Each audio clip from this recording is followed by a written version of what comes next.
Good morning, everyone. Oh, that's a good response, and welcome.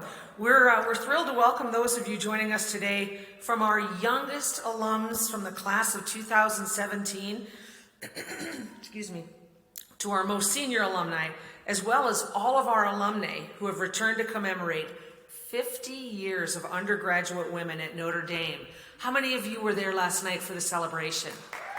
Yeah, it was pretty spectacular.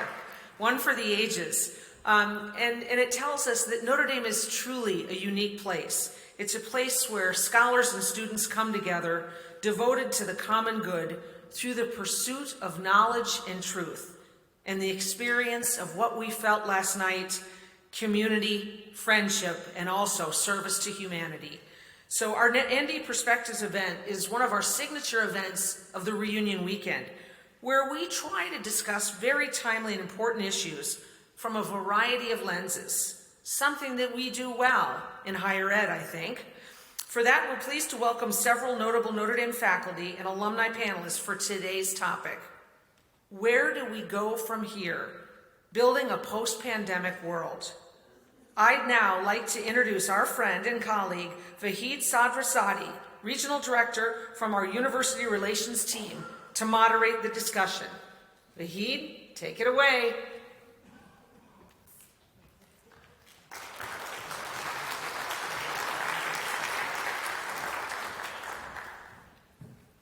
Thank you so much, Dolly, and welcome everybody. And go Irish, we're excited to be here. A Notre Dame education aims to inform the whole person, cultivating both technical proficiencies and an ethical, moral, and spiritual integrity that truly lasts a lifetime.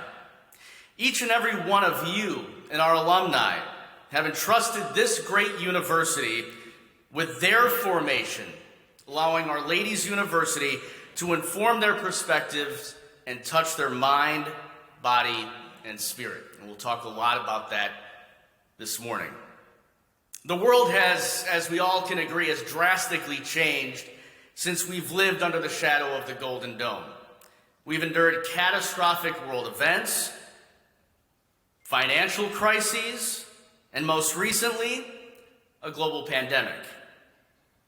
But each of us continue to carry the Notre Dame education with us every step of the way as we navigate a new tomorrow and to truly be a force for good in this world. As Notre Dame President Father John Jenkins wrote, this year the university will be embarking on a strategic planning process to frame the next phase of its growth. In his announcement, he articulated 4 goals, and you'll see those goals right here on the screen.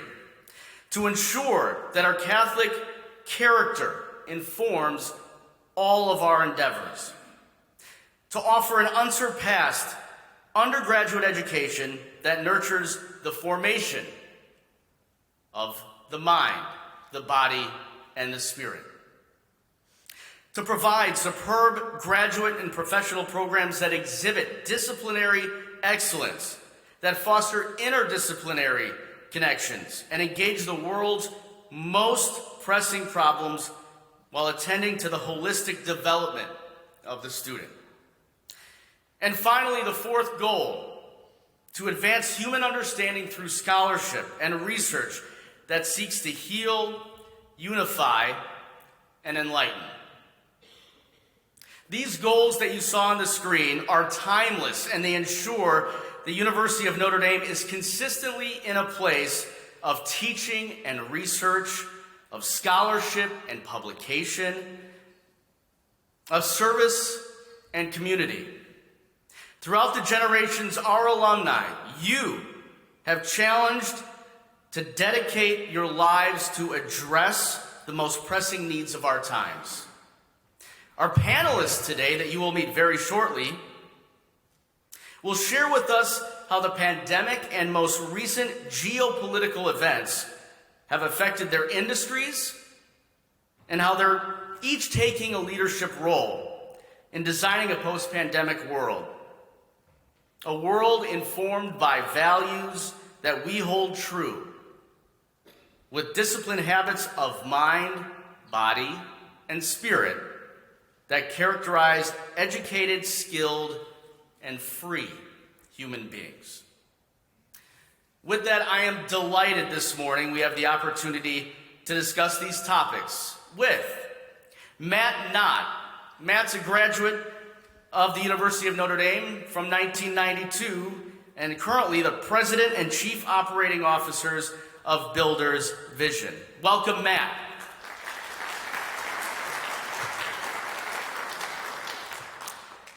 Mary McCarthy is a 2014 MBA grad of the University of Notre Dame and is currently the partner of Korn Ferry. Please welcome Mary to the stage.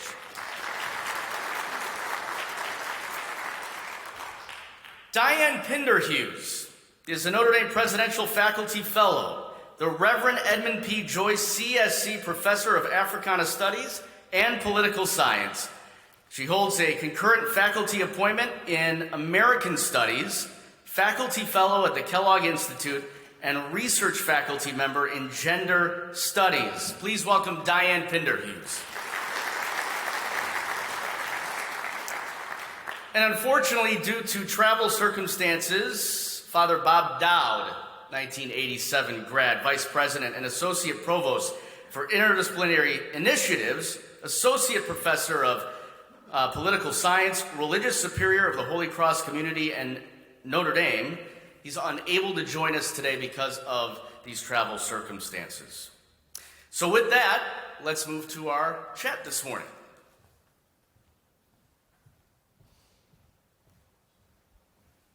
And thank you all for joining us. So let's start our conversation, Matt, with you.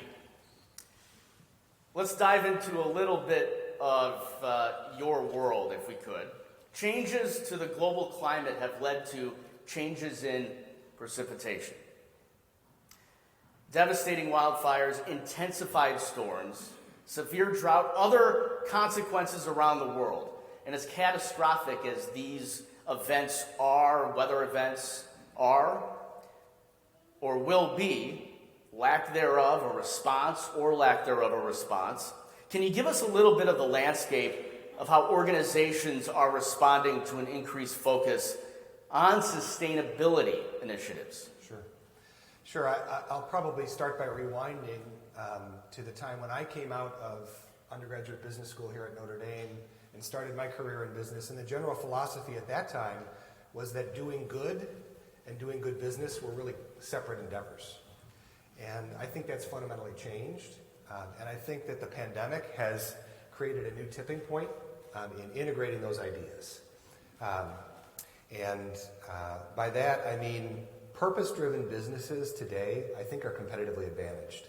Businesses that are fundamentally trying to address the issues facing society and the environment. And we're seeing that. I think we're seeing a change in the way that people think about what a business is, not just attending to its shareholders, but to all of its stakeholders, its customers, its employees, and the community in which it does business and the planet. That good business doesn't just take societal and environmental resources, but gives back and helps to address the fundamental and systemic issues facing society and the environment. And I work at an organization called Builders Vision, which is a platform for impact investing that seeks to try to drive change in these areas to promote a healthier and more humane planet.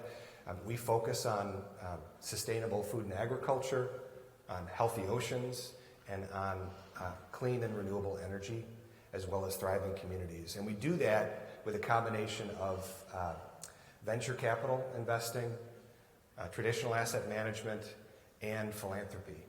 And we really try to take a problem first, sort of tool second approach to try to drive change in those areas. And we are seeing that investing in purpose-driven businesses can also drive attractive financial returns, and in so doing, drive more sustainable and scalable change in society and the environment. And we're also seeing, now we're starting to see capital flow to these issues as well. And you see, firms like BlackRock and Fidelity and JP Morgan Chase and others starting to create funds because consumers and investors increasingly care about these issues and are voting with their dollars at the grocery store and as well as with their 401ks. And so capital is starting to flow to these issues as well, which is bringing about more innovation and more positive change in the world. So I think this notion that you sort of do good on the one hand through your philanthropy and charity, and you do good business on the other, is starting to become a more integrated concept in the world, and certainly in American business. Well, certainly the pandemic isn't over just yet. What effects are you seeing as we're coming out of the pandemic and on the other side? I think part of what the pandemic caused was a moment for us to slow down and see this connection between the way in which we live and work and the impact that we have on society and the environment. And I think that has created a greater sense of purpose for all of us. And I will tell you that as an employer and as an investor, ensuring that you are clear about the purpose you're trying to have in the world, and in a post-COVID world in particular, is vitally important. It's important to attracting great talent, and it's important to driving the kind of change and leaving the kind of legacy that we want to leave on the world. Diane, the COVID-19 pandemic, which has disproportionately impacted people of color, has highlighted divisions in healthcare access, wealth, equality, and others. How should we, as a society, think about poverty, inequality, and access nationally? Well, as a political scientist, I have to answer that question in a broader way by asking a question. This is what faculty do.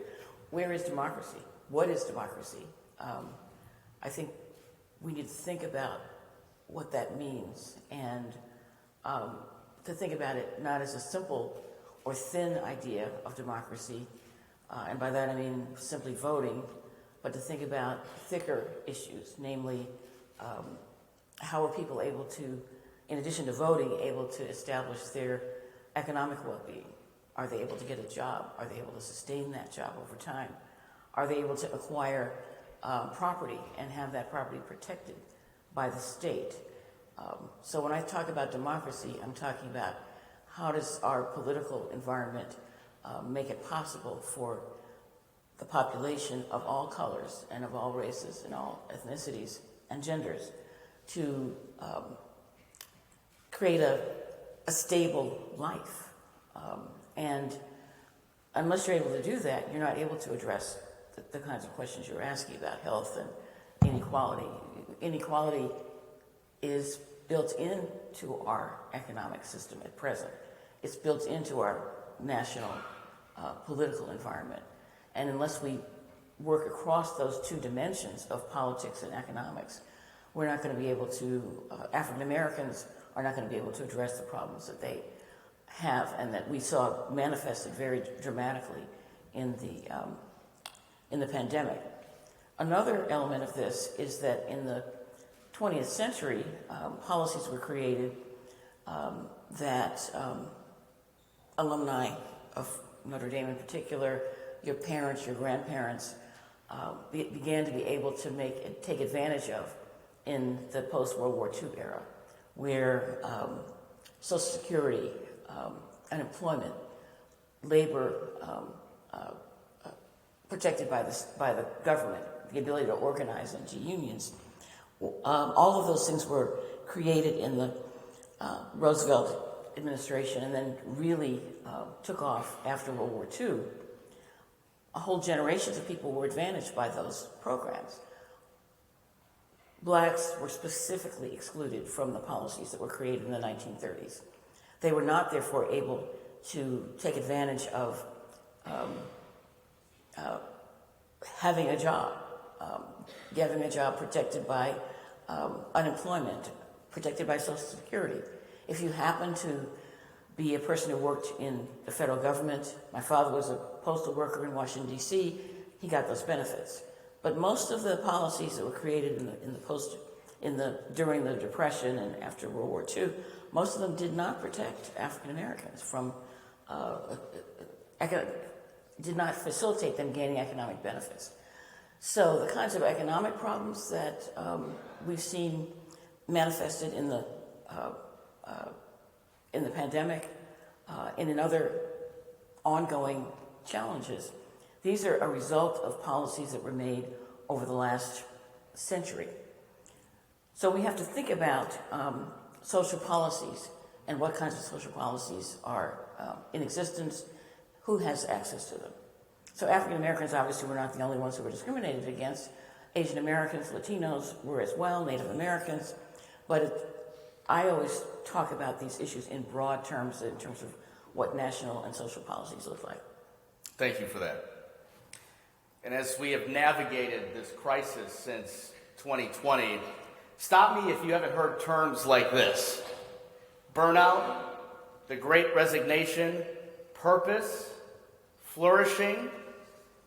Mary, what we're seeing is that people are really emphasizing their own sense of well-being, reprioritizing the various components of their lives. That's work, family, caregiving, commitments. I know you've served as an executive coach for many years at Korn Ferry. You work with companies as they address employee well-being. So, as we talk about well-being, how do you define that? And what foundational elements should people be thinking about as we all consider our own well-being? Yeah, so those are definitely terms that all of us have heard. And I actually became an executive coach after going through a week-long leadership program in my MBA here at Notre Dame. I came and I said, wow, I didn't know it was somebody's job. You get to come at a transitional point in our life, in our career, and help us find more purpose and meaning and really establish a foundation for who we are as leaders. That program changed the course of my life. At that point in time, I was in commercial real estate. This was about 9 years ago. I had just turned 30. I was thinking, gosh, what do I want to do with my life? And I thought I would just be better at my job in commercial real estate. And Notre Dame opened my eyes to an entire new world of leading in the business world from a place of meaning and purpose and values. I went to undergrad at Marquette, so not, pretty similar, but I thought Notre Dame did a really, really good job with that program. And I said, I want to have that job someday. And I said that on the third day of that program, and I changed the course of my career because of it. And the thread that went through that program, and that I think relates to every person here, is that to be a really good leader, you have to have a strong foundation of well-being, which means that you understand, you're exercising, you're eating right, you're taking care of your physical needs, so that you can help others with those needs. You have a spiritual foundation and a practice and a greater sense of meaning in the work that you do.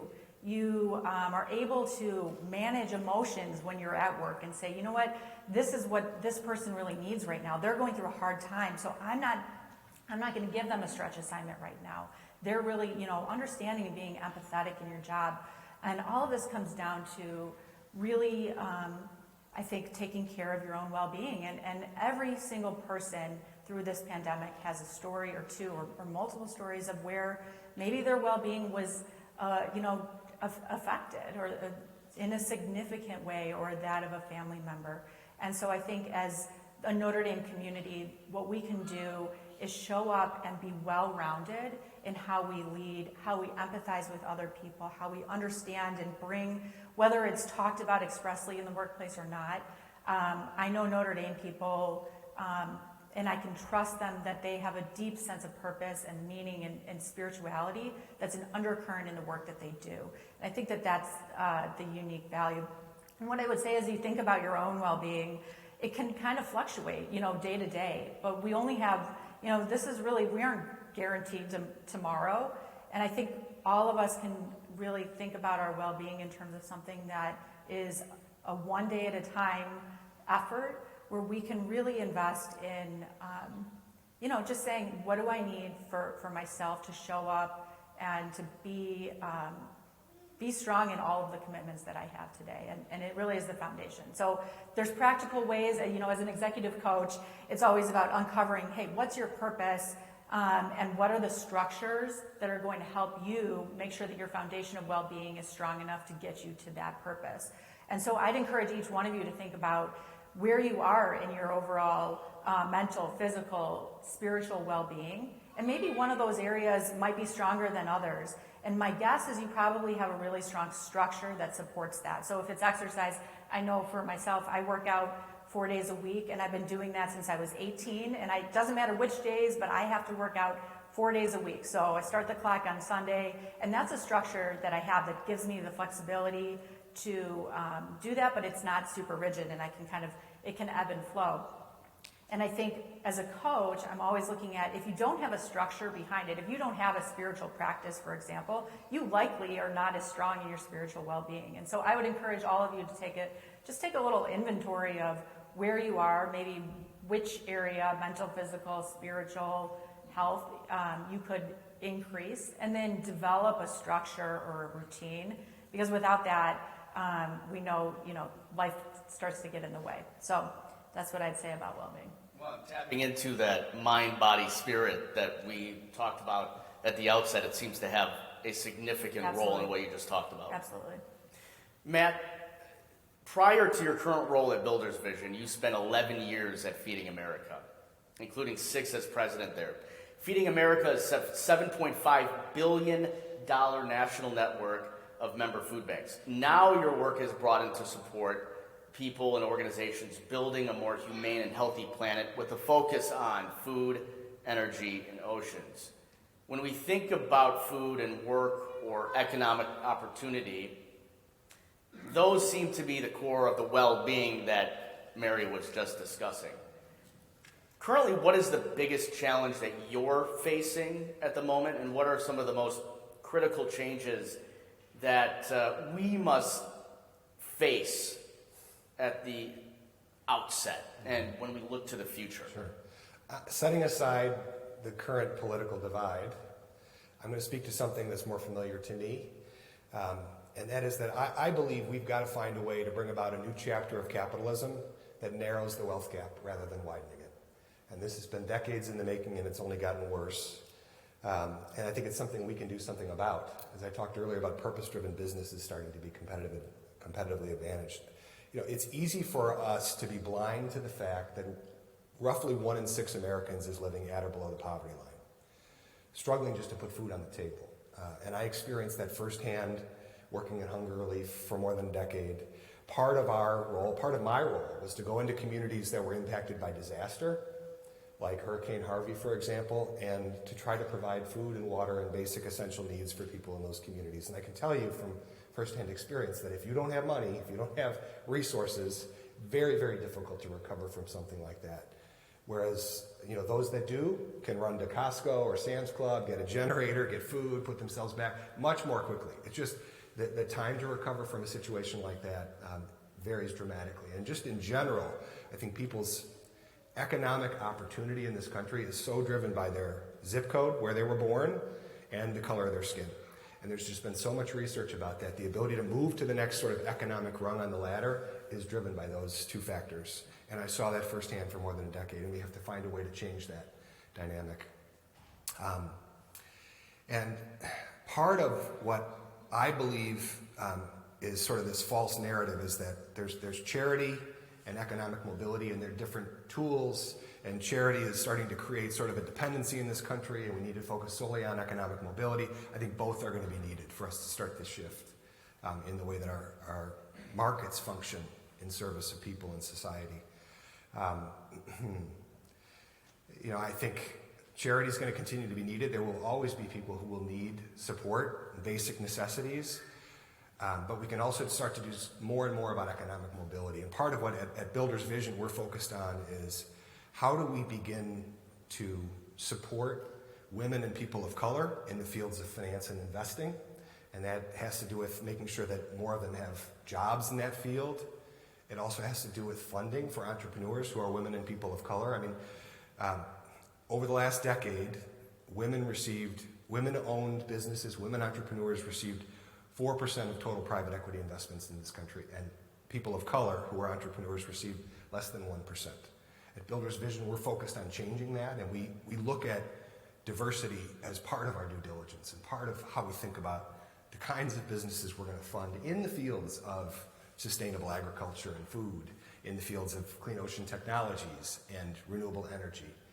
And I think that's absolutely essential for us to ultimately be successful, because where capital flows will ultimately create new economic opportunities for people who are really living at the margins that it's easy for us to be blind to. It's easy for us to forget about. And I think each of us has a fundamental, particularly those of us that came from an opportunity that is privileged as an education at Notre Dame, have an opportunity, and I would say really an obligation, to try to drive a change in that decades-long dynamic, whether we do it with charitable contributions or if we're an employer, finding ways to make a difference for people that are just fundamentally disadvantaged because of where they were born or what the color of their skin is.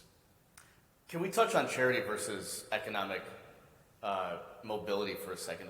Folks in this room, how can we look at that as we disperse and go our separate communities? How can we juxtapose those two or blend those two together? Well, I think certainly each of us has philanthropic focus areas, things that we care about, and let's not forget about basic human needs.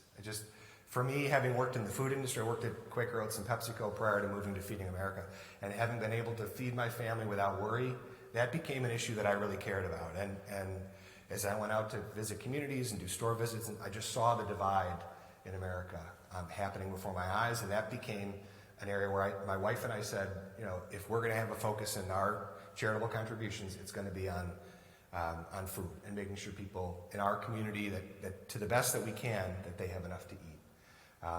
And then I think there are those of us that have an opportunity to influence economic mobility in certainly if we're employers, in our hiring decisions, in our investment decisions, in where we choose to do business.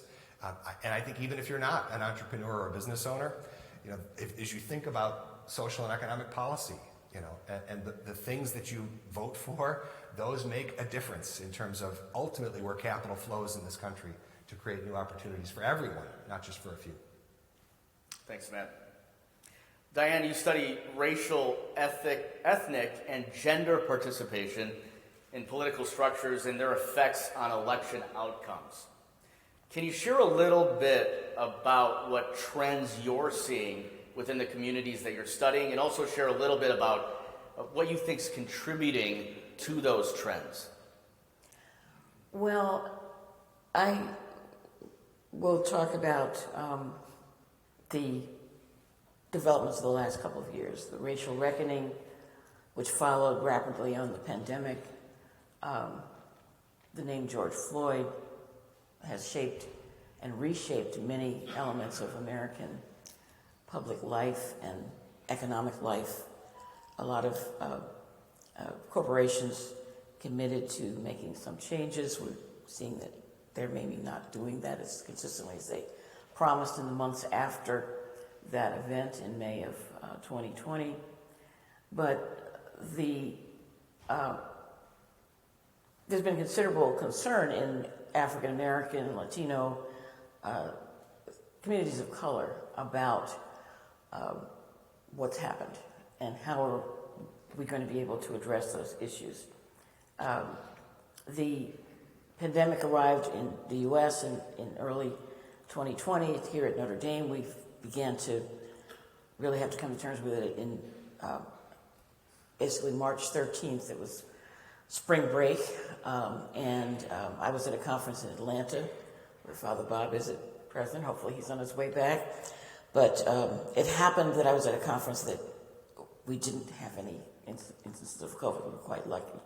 But when we ended a little bit early, I came back, then we tried to figure out what was going to happen next. But the COVID issues then followed all too quickly in the events in Minneapolis, which everybody unfortunately had the chance to watch because we were all home and confined in a way that would have been unusual in any other time period. So African American communities have been concerned about these issues for a long time, but everyone else got to watch it in real time, or if you didn't see it live, you saw it repeated endlessly. Derek Chauvin kneeling on the neck of a black man and not even seeming to worry about it, looking happy about it. In a sense, that is a symbol of what African Americans feel they've been encountering in American life for a very long time. The use of physical labor without any reward for hundreds of years in slavery, followed by precipitating a civil war eventually, followed by modest reforms of the constitutional amendments, but not ongoing commitments. De jure segregation, eventually recognized by the Supreme Court in 1896. Hopefully our Supreme Court won't go too far down that road at present, but they seem to be on their way. So there are just a lot of concerns about how is the state, I'll get back to the state again, how are policemen dealing with African American communities? But the average black person thinks about these things on a regular basis, and it doesn't matter kind of what your economic status is, what your education is. In particular, I think males encounter the police in public on an ongoing basis and having problems in the ways in which they're dealt with. So that was one of the things that was really something that we've been thinking about, and that I think is not an unusual way of thinking in African American communities. And let me be clear about the fact that my father served as a military policeman in World War II. His brother-in-law was a policeman, was a police chief in Rahway, New Jersey. No one is assuming that the police shouldn't engage with to some extent, but the ways in which they engage with African Americans individually and collectively are problematic. And we'd like to see those things change. And I'm saying we, because it's part of my life, but also the things that I study.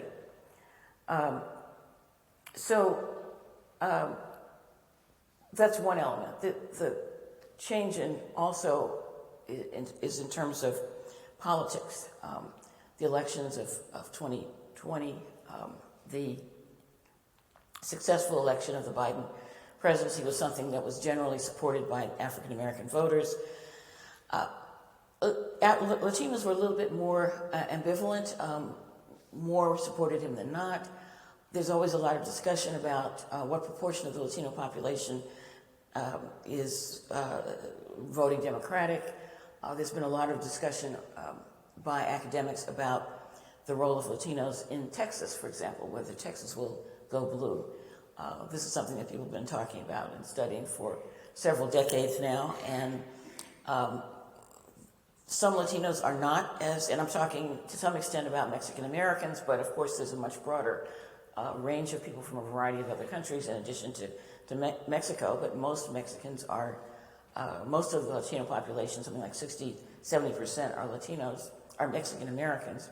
But those from other parts of the Americas are also to be thought about. So the success of Biden's election was something that African Americans were happy about, but there's a lot of ambivalence. People felt they were happy that he won, but at the same time, they weren't sure how he was going to carry out his agenda. We've also seen a number of people critiquing his leadership in terms of, is he making change economically? Is he actually going to do anything about police issues? What's happening in terms of voting rights? There's also an age divide where younger voters, and I saw that in my classes this semester in particular, talked about how they weren't as interested in supporting him, didn't vote because they were suspicious of what he would bring to the table, didn't think he would be attentive enough to their concerns. And so you have the discussion, I have the discussion about, well, okay, you have this issue, but at the same time, who's the other candidate you're going to support? So there's a lot of debate about what's appropriate for political choices. I've already mentioned the fact that Latinos and Latinas have moved in somewhat different directions in the sense of general support for the Democratic candidates, but not always and not only. a lot of the Latino population in Texas, for example, I've heard their discussions about how they see themselves as economically well rooted in Texas and in American society. They don't necessarily see the reason for going with a Democratic candidate. Asian American populations, I think the racial reckoning has pushed them even further in the direction of interest in the Democratic Party and Democratic candidates because of the challenges that were brought by the pandemic, with President Trump speaking frequently about quote unquote the China virus and using various stereotypical terms to talk about the issues. So these have been trying times, and for all of us, but in particular, I would argue, when you look at the African American population, you look at the Latino population as well as the Asian American, that they've been really struggling with how is the society dealing with these issues. And I want to follow up a little bit with some of the things that Matt was saying about the role of business and using capitalism to reduce economic insecurity. I think it's easy to think of these terms primarily, and I'm not saying that you are, because you did mention social policy, public policy, but I think in general, the assumption is that it's the business world that's going to solve all of our problems. But when you look at American economic history, political history, it's the creation of various programs, public policies that made business, that made acquisition of land, that made people's ability to earn money and hold on to it. All of that's protected by the government, by government policy. Now, maybe in the last 20 years, we've been seeing a lot of that being stripped away, but the foundation of a lot of these issues comes in the public sector. So I want to emphasize that. Thank you so much. All right, let's see a show of hands in this auditorium. Who, since COVID began, has worked remote? A lot of us. That doesn't surprise you. So, as people are returning to work, some hybrid, some fully remote, tell us a little bit about the biggest challenge that people are facing at the moment, and how are workplaces adapting to the remote, the hybrid, or the back to work? There's bright lights I was looking at. It seems like most people were raising their hand. I worked in commercial real estate for 14 years before I became a coach. So this conversation about remote and hybrid and fully in the office has been part of my world for probably 10 years. So while it's brought it to the forefront, we had this really great forced experiment where we all just went remote all at the same time, and it was a social experiment, I think, where we were all doing it at once. And I think it accelerated. What I saw is that companies who had already started to think about it adapted pretty well, and then companies that were opposed to it took a little bit of time and saw that people were, early on in the pandemic, we were hearing news about how companies were seeing increased productivity. And I think that's all really good. I think, in terms of the way that work is done, we can communicate, we can get things done. Depending on the job, a lot of times we can do that remotely. And so there's definite productivity gains that we saw. I think what we're seeing now is companies looking at, what's maybe the happy medium? Maybe the pendulum has swung too far to the remote and productivity side. And I think actually there's a well-being component here, because if you think about productivity, and if you're getting things done, that's one element of well-being. You want to be productive, you want to get things done.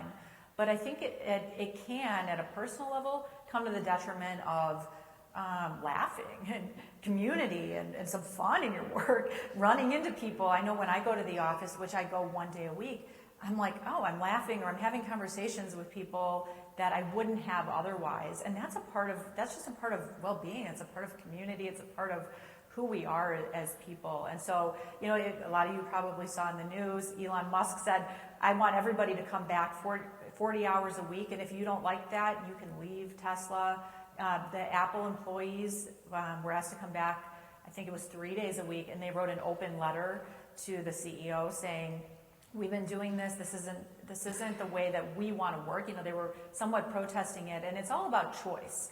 And that's the conversation in commercial real estate that we were having 10 years ago, but it's accelerated that conversation across industries.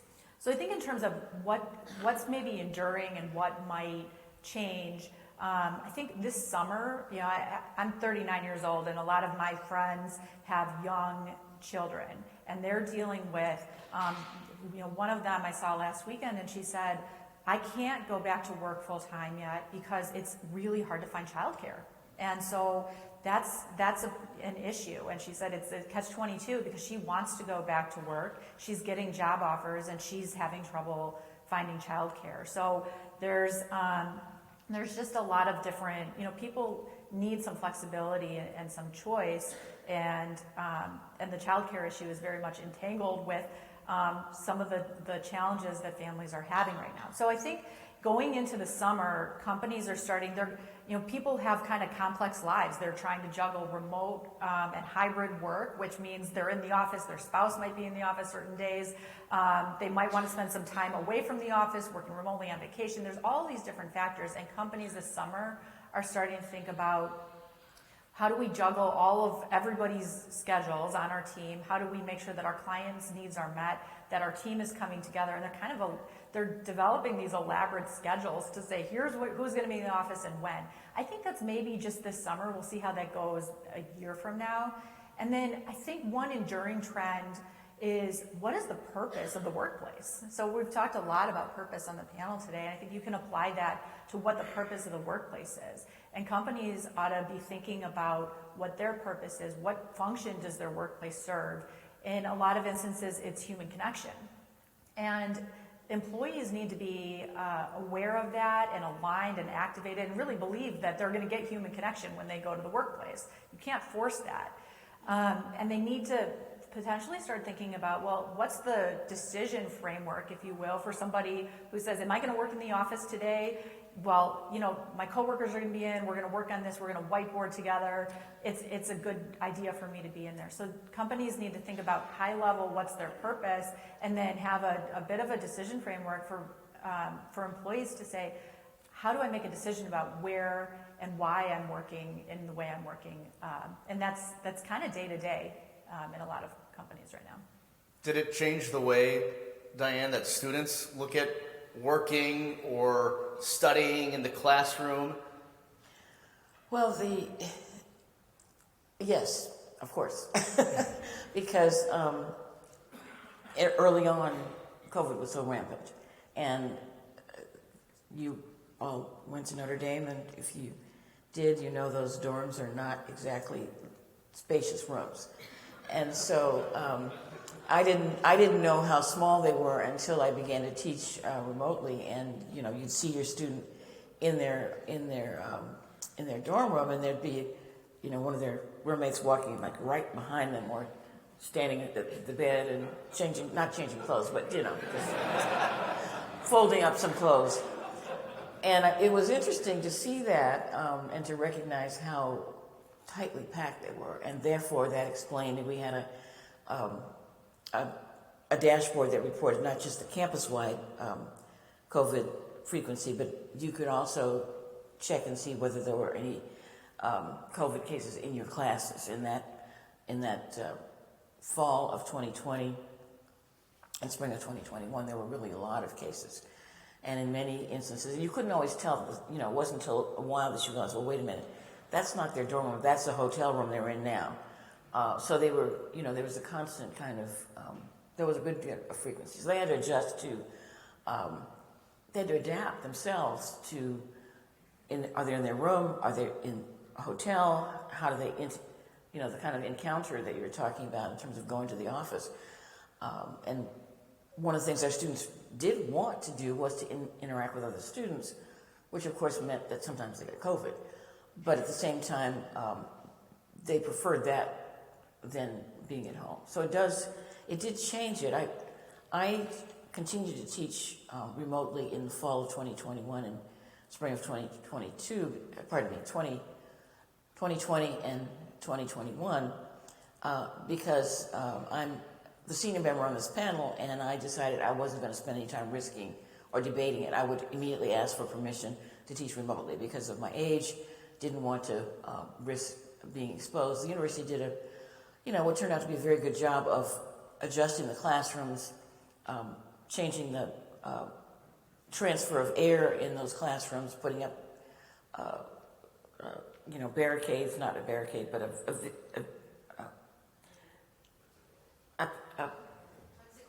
thank you, plexiglass in front of the faculty so they'd be less likely to have the COVID spread to them.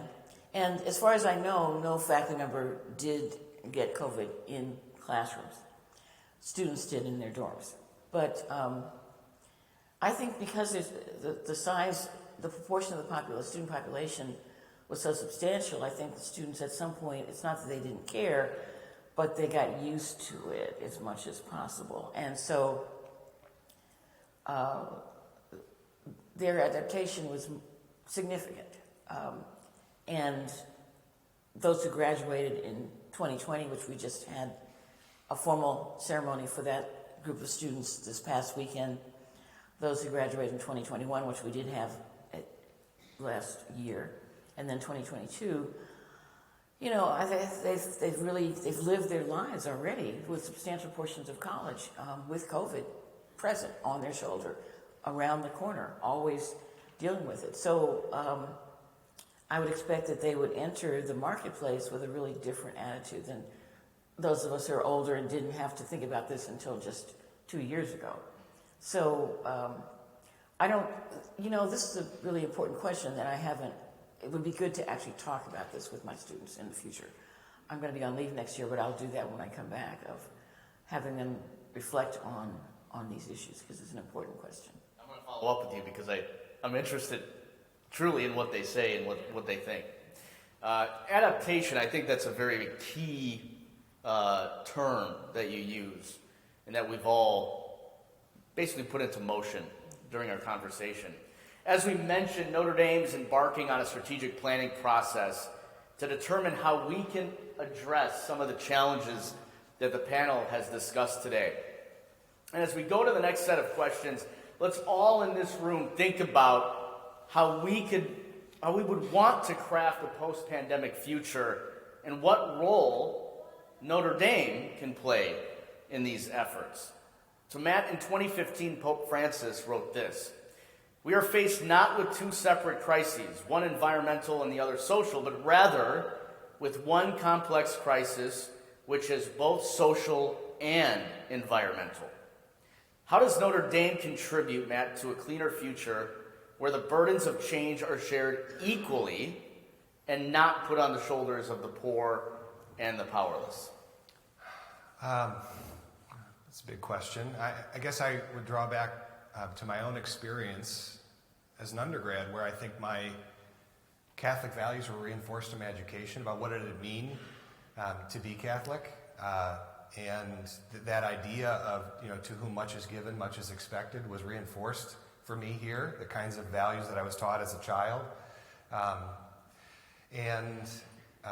think continuing to educate Notre Dame students to be global citizens, to be people for others, is fundamental to what makes this particular institution different than others. And I would just really encourage Notre Dame to continue to do that, to never stray from that, because I think it makes a huge difference in the world. Because each person then, I think, goes out into the world thinking about how they can make an impact beyond themselves. And that's fundamental to driving positive change in the world.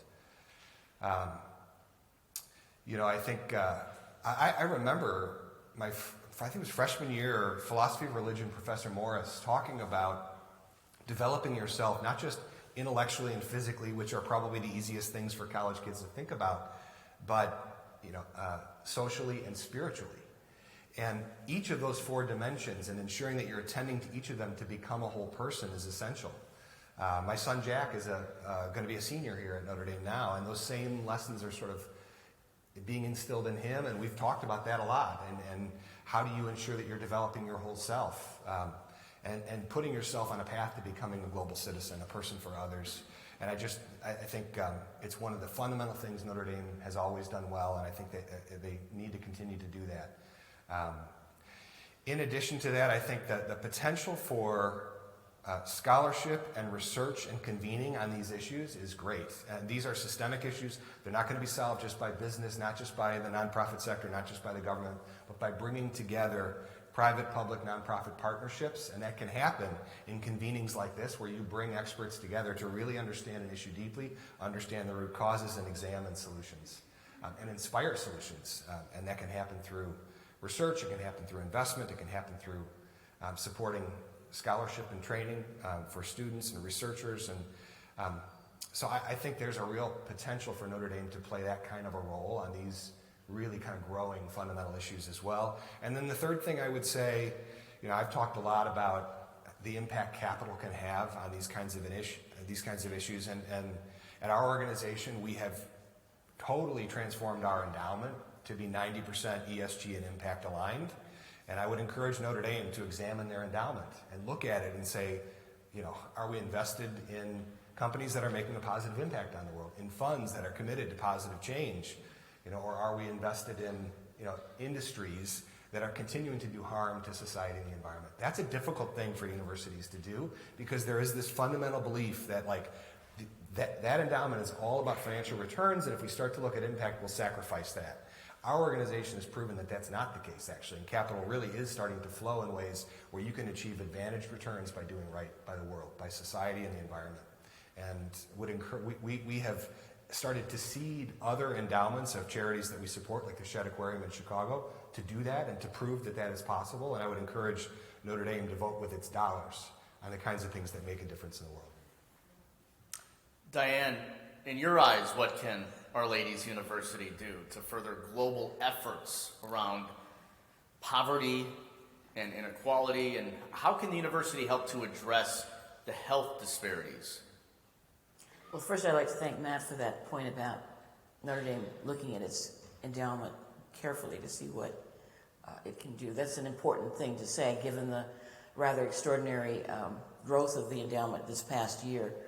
But I'm going to focus on the changes that I see important for the university to do. It's beginning to do them, but it's really a long way past the point when others have done it. So it must make a commitment to change itself. One of the things that's happened, in addition to the strategic plan that Fahid mentioned at the beginning of his talk, was there's also, last year, the Board of Trustees and the President convened a task force, Diversity, Equity, Inclusion Task Force of the Board of Trustees. They created a task force in which Bob Dow was a member of that task force. That they endorsed a clear plan to address those issues of diversity, equity, and inclusion for the next 5 years. Their final report, which is on the website, is the Notre Dame's Board of Trustees Task Force Report on Diversity, Equity, and Inclusion, and to commit to look at its faculty, staff, students. A number of programs are in place already. They've worked at changing and increasing the inclusion in the student body.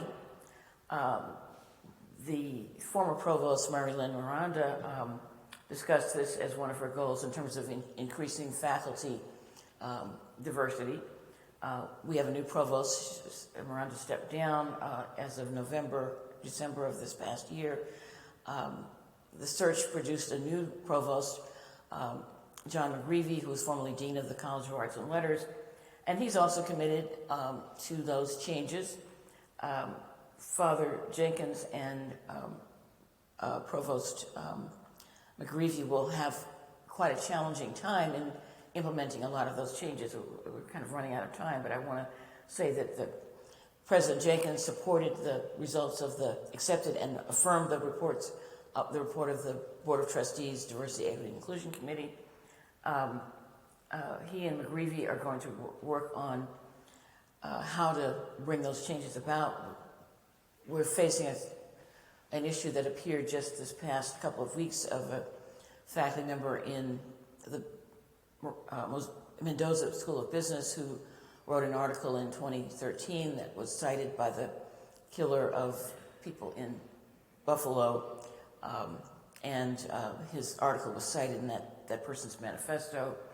So there's a lot of thought and discussion about these issues that are taking place. I think the hard part will be, in addition to making changes in terms of hiring faculty, changing staff, looking at rectors in the dorms, because students of color often find themselves unable to get the kind of support they need from those individuals. The university is committed to making those changes. The challenge is going to be, how do we do it, and how are they committed to making the change over a long period of time? Because it will take a long time for the university to transition from the substantially white university that it has been for a long time. It's changing, but it has a lot more change to take place. Thank you, Diane. Mary, health and well-being, we talked a lot about it a few minutes ago. What can the university do to contribute to human health and well-being in today's world? Well, I think what's not going to change is that the university is known for well-rounded education. Matt touched on it just now: mental, physical, spiritual, social.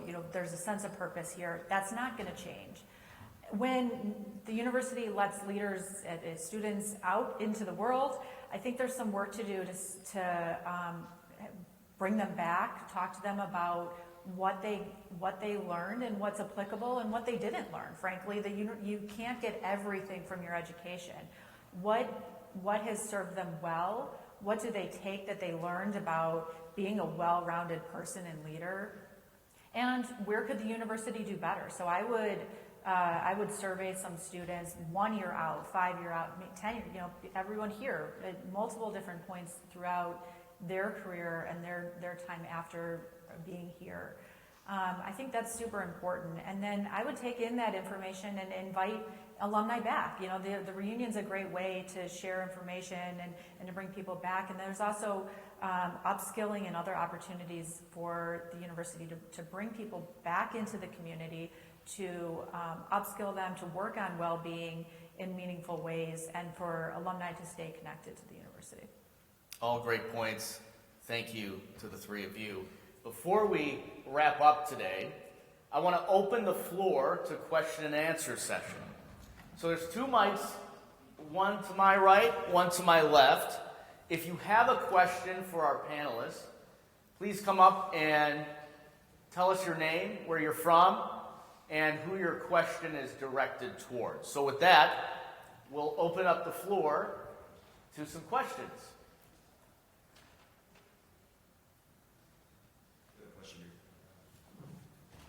It's Alex Vonderhaar, class of 87 from Oregon. And I remember in Oregon, some small privately held companies are being certified as benefit corporations. And I don't know if that's catching on outside of Oregon or through the country or throughout the country, or if they're going to be, if the concept of getting certified as a B Corp is going to be catching on with large publicly held corporations. So any of you can respond to that. Thank you. Thank you. I would say our organization, we are big fans and supporters of certified B Corps, and we invest in some of them. We'd like to see a bigger movement behind B Corps, which are really, they're almost like certified in impact as part of their purpose beyond just profitability. It's a rigorous kind of program that they've got to go through to become a certified B Corp. But we'd like to see, it's not at all at odds with the idea of being profitable and doing good in the world. Those two things are in harmony. It's very much in keeping with my earliest remarks on the panel today. And so, we'd love to see growth in certified B Corps in this country. And our organization supports it. I think it is sort of a little known approach, though, to doing business in America. So I think we've got to raise awareness about it as well. But let me ask a question. I have no idea what that is. But there are certifications that companies can go through to demonstrate that they're having a positive impact on society and environment, in addition to selling products and services, or as part of their fundamental mandate to sell products and services. So it is a commitment to impact, not just profitability, and it requires sort of certain rigorous sort of compliance with different aspects of that. So there's organizations that are set up to certify businesses to be able to call themselves certified B Corps. So I actually think it can also be a competitive advantage from a marketing standpoint and in terms of seeking investors and customers too.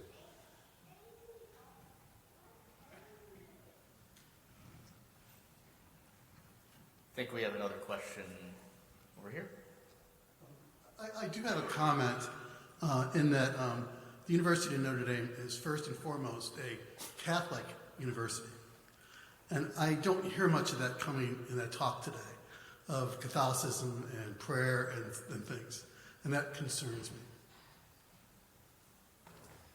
It's a good point. I mean, as I was asked about what can Notre Dame do. To me, the number one thing I talked about is that to continue the fundamentals of Catholic education, which is about understanding your not just opportunity, but perhaps obligation to make a difference beyond yourself, not to just seek material gain when you come out of this university, but to live up to that request, to whom much is given, much is expected, and to become a global citizen, to think about issues and make a difference in issues beyond yourself and your own wants and needs. And I think that's fundamental to what Notre Dame is and always should be, and it sets it apart from every other college and university.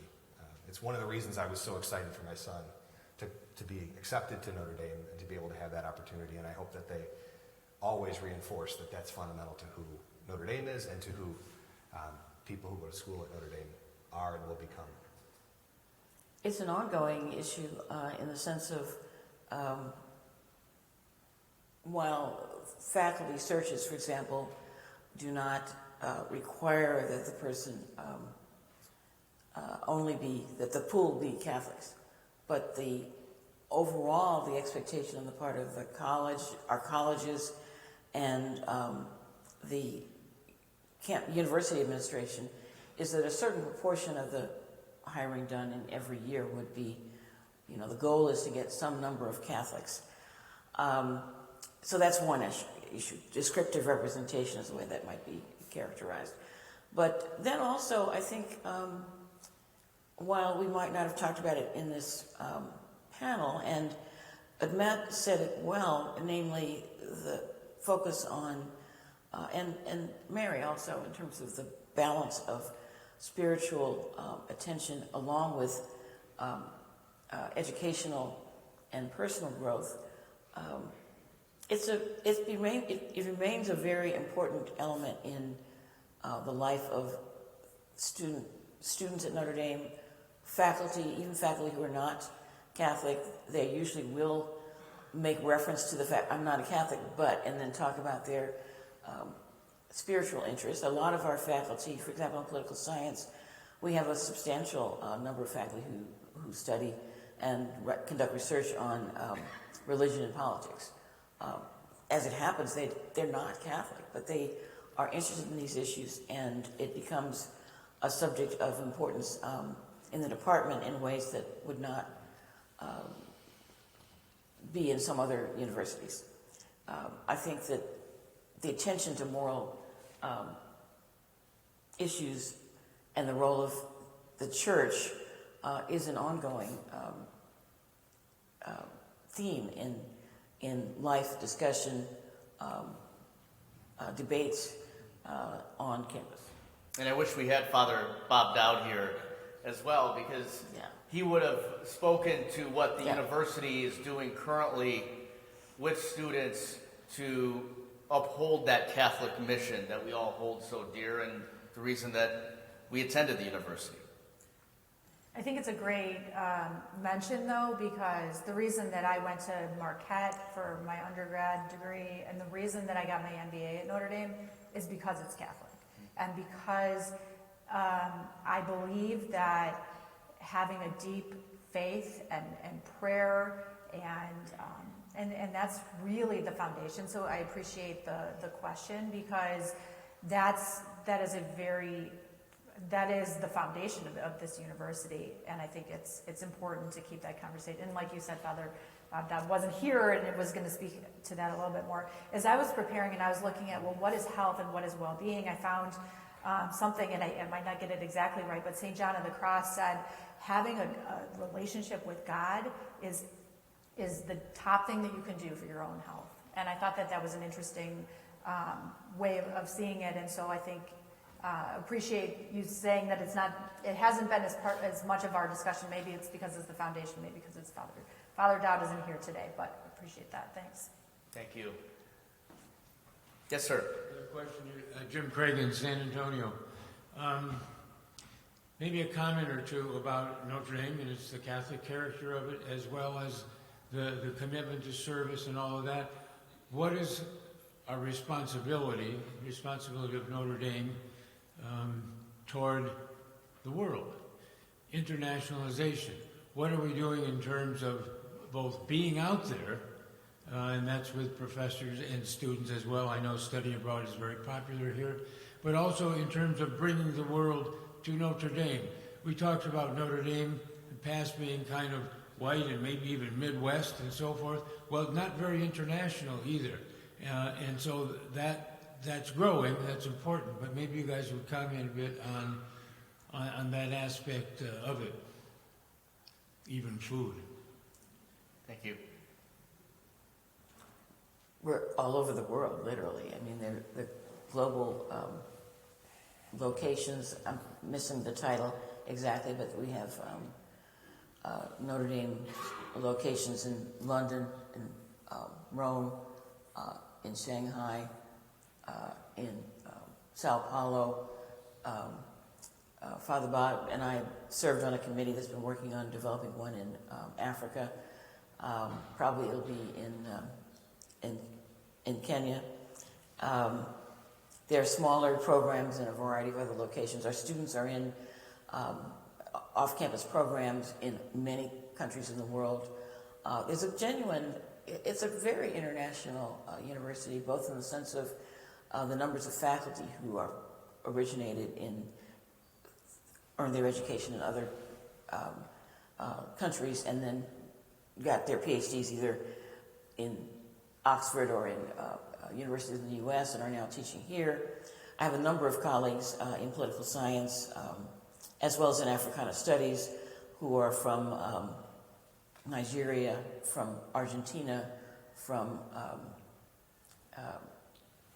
Ireland, from a number of regions that brings a very different perspective on what is political science or what is the field of Africana studies. Our Father Paulinus Odozor, for example, is a faculty member in theology, but also jointly in Africana studies, teaches about moral moral values, how the church approaches those kinds of issues, looking at political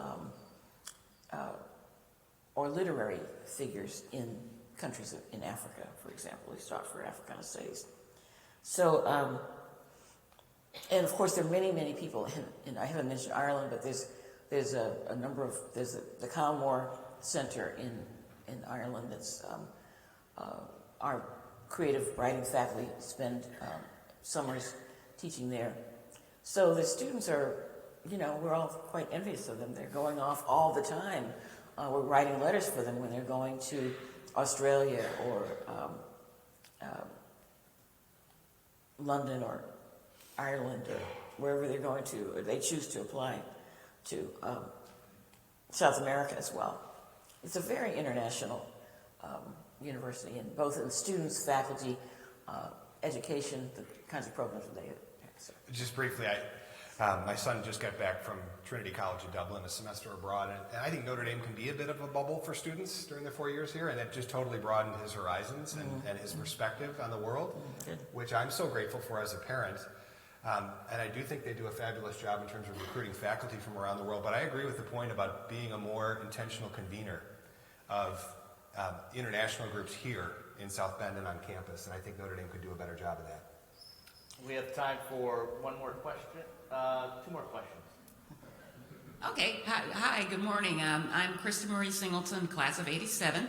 I'm going to say, how do I say this? So I have the benefit and I guess the experience of actually living through 2 different pandemics, and I've been asked this question myself because I currently work for the Centers for Disease Control and Prevention in Atlanta. And so I got asked, I had the privilege and the honor of coming back to Notre Dame in March of this year with the Berthum Institute, and they were asking me, well, help us predict the next pandemic. And so I took a look back. You can't teach what you don't know. You can't go where you haven't been. So I looked back to the last pandemic in 2010. And if you look at those lessons learned, so to speak, they're almost identical to what we're having right now. In terms of communication, in terms of trust, in terms of the politicization, the public-private partnerships or not. And I guess what I'm wondering, we have 2010, we have now 2020 through 2022, and a common denominator is trust. What can you think the university can do to help build trust amongst this group here? Because the next pandemic will have that undercurrent of a lack of trust. So how do we, if we saw it before, we're seeing it now. Whenever the next one comes, what can we do to anticipate to make sure that trust is either rebuilt and then built for the next one? Thank you. I would just say promote healthy discourse about difficult issues and publicize it, and also live transparently as a university. Be more transparent. I talked about the endowment as an example. Just one example. Those would be sort of 2 pieces of advice I would have, but I'm not an expert. That's just, I think as a business person, those are things that we're trying to do, is to promote healthy discourse, not be afraid of that, and being a forum for disagreement. That's healthy because I think our society needs that. We're failing in that as a society. But also, as an organization, we're trying to live more transparently so that all of our stakeholders can trust us more deeply. Hi. Hi, I'm Linda Weisler Hughes, Washington, D.C., class of 82. Thank you so much for this great discussion. We were talking about the Catholic character of Notre Dame, which I very much appreciate. Both of my kids went here. One thing I am concerned about, and I've actually written to Father Jenkins about it, I have not heard back, but one thing I am concerned, I'm not surprised I haven't heard back, but I'm very concerned about the funding of organizations like the Napa Institute, which is very much not a it's a Catholic organization, but it is very much not social justice oriented, and they're doing a lot of funding for Notre Dame. I believe also the Koch brothers does a lot of funding for Notre Dame, and both of our kids are very social justice oriented, and they are doing so in their careers. But both of them felt that Notre Dame talked a lot about it, but it didn't. They were disappointed, shall I say. So that is a concern, a huge concern of mine, and I don't expect you to have the answers, but I did want to bring it up because I think it's something we have to think about. Thank you. Thank you. Well, we've been talking about these issues. We had a discussion of them this past fall. As I'm a faculty fellow in the Kellogg Institute, and the Institute was initiating a search for a new director. And some of the speakers that had been invited this past year were of concern to students and also to faculty. The selection of the new director is my colleague in political science, Anibal Perez-Lignon, is from Argentina originally, but earned his PhD at Notre Dame, and was, I think, pretty much the unanimous choice of all the constituencies that reviewed his candidacy. One of the things he'll be thinking about as director, and we've talked a bit about what kinds of things I'm interested in seeing him do, but it's going to be this issue of funding, what kinds of people come, how do you engage in these issues within an institution that's, we're supposed to be thinking in terms of freedom of speech and not constraining who's brought. So it's not that I'm saying that he's going to do one thing or the other. He's still thinking about this. He's a very thoughtful person. But you're right to raise the question, and it's something that we've begun to talk about and to be concerned about as projects develop within Kellogg, but other organizations. My political science colleague, Michael Dash, is director of the Notre Dame Institute of International Security, and it's one of the sources, one of the organizations that received funding from the Koch brothers, for example. This is not something that faculty from time to time will say something about it in a department meeting, but we can't define who gets to say what funds get selected. We're usually looking for money ourselves, and so you have to concede that people have gotten funding, and that's a fact of life. But the question is, how do you reflect on it? So you've raised the question, and we don't have an answer. You're right. Thank you for understanding that before you finished your question. But it's an important issue for all of us. Thank you so much for your insightful questions and for your attention here and for stopping by. Thank you to our panelists, Mary, Diane, Matt. Thank you for your time and insightful comments. And go Irish. Thank you. As we all go out into our communities, I think it's important to really value what our mission is here, is to go out, what we've learned, what's embedded in each of us, and to go spread it into our communities at home and to continue those important conversations. So thank you all. Go Irish, and let's be forces for good in this coming year.